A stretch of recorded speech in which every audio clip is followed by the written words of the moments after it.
how's it going? Today's mindful message is how to communicate with your lover properly amongst different situations. So I'm going to give you the situation.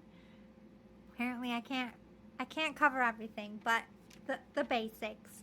Let's get into it. When you're trying to get your point across about something, how do you effectively communicate in this scenario? And I made some notes front and back. I gave this some thought. Here we go. So, you want to try these techniques when you're talking to a lover. I know it seems kind of like therapy-ish and a little bit annoying, but it really does help. So, I like to affirm back to the person, like, I hear what you're saying, and I understand where you're coming from, but I need you to take a minute and listen to me for a minute, please. Oh, wait. I need to take a minute and hear me and where I am coming from. Can you listen to me for a minute, please? So, one, you're affirming. I heard you. I heard what the point you're trying to get across. Now, I just need you to chill for a minute and listen to me. Just listen and, give the respect that I've given you. Just hear me out. So you're acknowledging to the person that you did take the time to listen, that you respect what they have to say. It does a lot to, simmer some anger as well. And to soften the situation, clarify that you heard them and that you care what they think and what they said. So if it is getting really hostile, like, I hear you. I get it. I get your point of view. I hear you. It's important to me. I'm taking it into consideration, but I just need to voice myself. Could you allow me to voice myself? Just be like, I hear you. I'm not trying to fight with you. I'm not trying to, kick dirt in your eye. I just need to voice myself too, and I'm feeling the urge to voice myself. I love you. Those things are always nice to just put out there and cut that tension. Like, I hear you, you matter, what you say matters. Let's just start with that.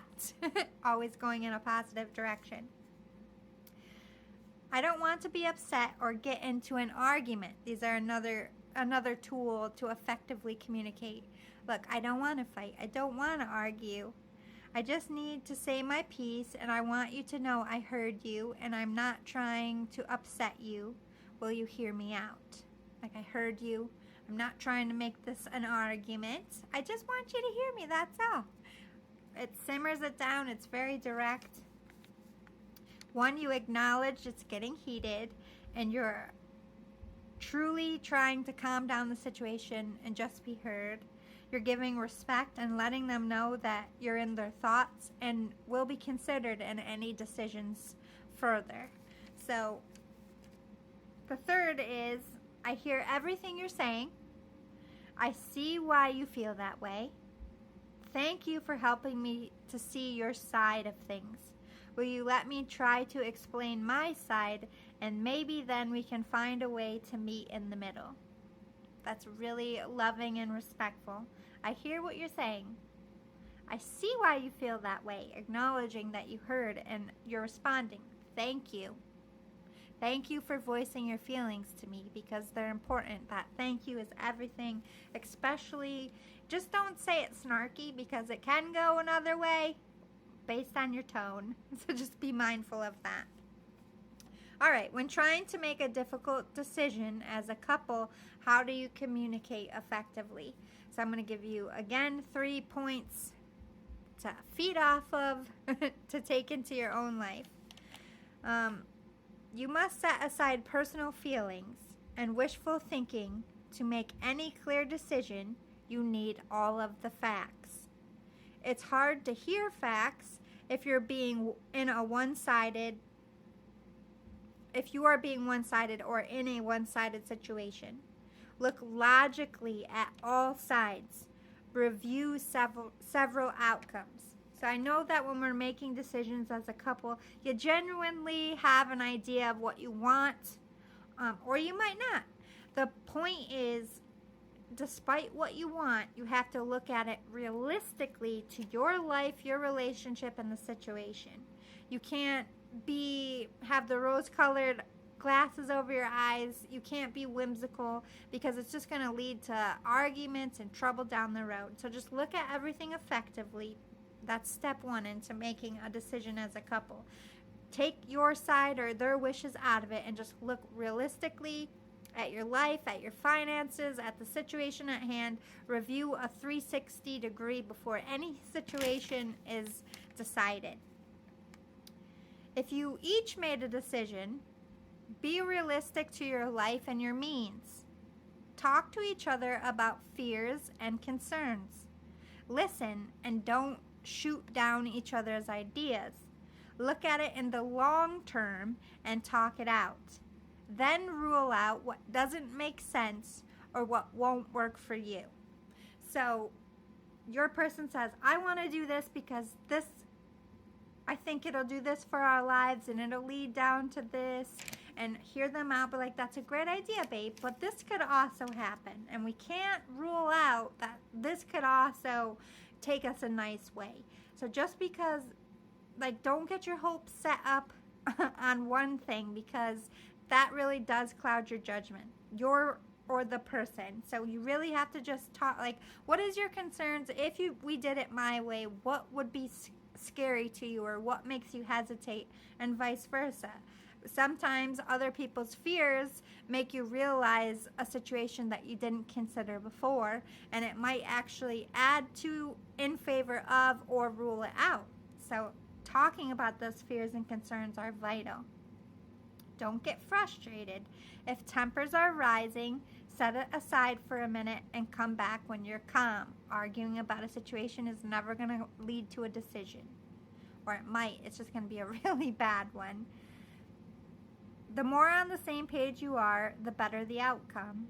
Trust yourselves and trust in each other. Make a game plan and be teammates. It's not his against hers or mine against theirs. It's what's best for both of us, our family, our life. Let's be a team. Like, there's no I in team, so we can't just be one-sided. All right, so when trying to make up or apologize, how do you effectively communicate with your lover?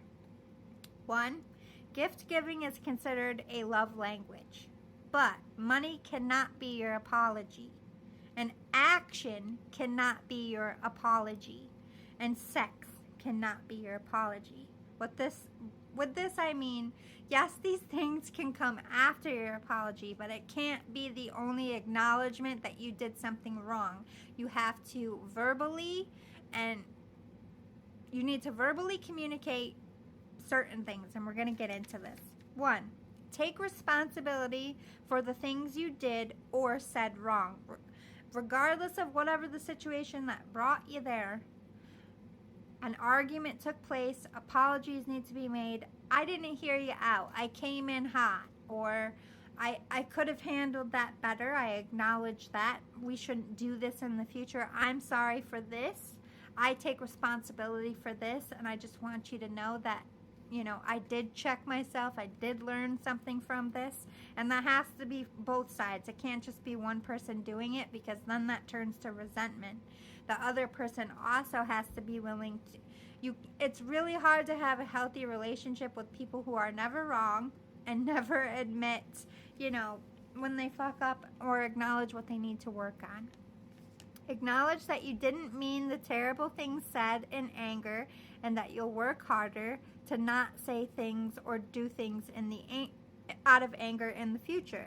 Acknowledge what you've learned about the things that happened, and say what you want to change and what you will be changing to make things better in the future. Listen calmly to them as they explain what they need, want, and what they feel about the situation. Once you have apologized verbally and acknowledged the changes that need to be made, and acknowledge what can't happen again in the future, then you can give love and gifts and do something sweet for each other. I recommend over the next few days that you compliment each other and tell each other what you like about them. Remind each other you're still in love. So the apology, the love, and then for a couple days after, boost each other up. It just makes it better.